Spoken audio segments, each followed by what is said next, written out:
Making healthy food for you and your family can seem like a big chore, but when you plan ahead, take a couple of hours on the weekend to prepare 2 or 3 recipes, you'll be amazed at how it pays off for you and your family. So today we're gonna make lentil soup in a whole chicken in the crock pot that can be used for chicken soup as well as cut up chicken for different recipes during the week. So if you're interested, come along, let's get started.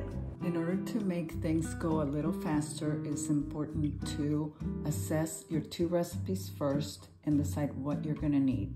So what I do is I just pick 2 recipes that are gonna have more or less the same ingredients, and I cut everything up and I divide it into 2 batches. So here I'm getting started with my lentil soup. First thing I do is I add coconut oil and I saute all of my veggies. Now my lentils have been soaking overnight. The reason I soak the lentils overnight is to make sure that I get them nice and soft and they also get sprouted, which means that they release all of their nutrients. After that, I add the broth, and you can use vegetarian broth, tomatoes, and I just let it cook.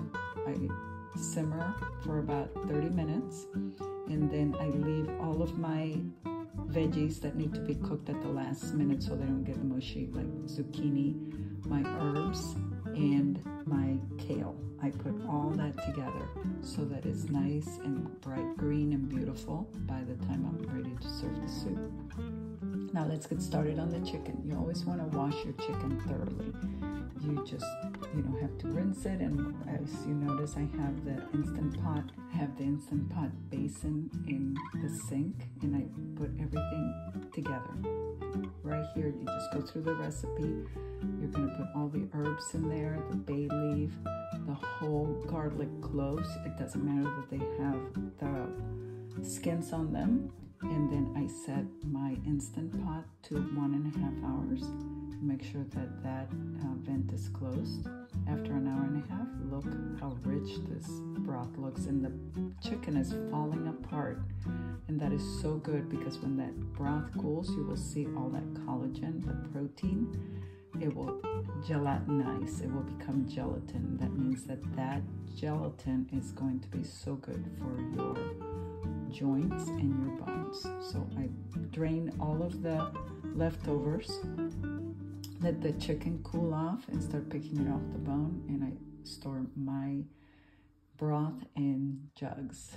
And this is enough for at least 3 days.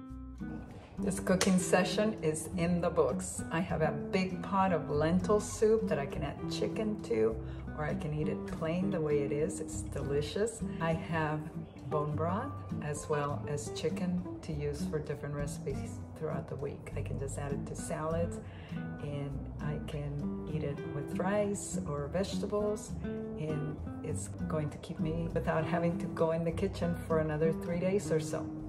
I hope that you benefited from this, and if you did, please give it a thumbs up. Remember to subscribe and tap on the bell so that you can get notified when I have a new video. I'll see you in the next one. Turned out great. I hope you'll consider making it. I'll give you the recipe in the description. So good.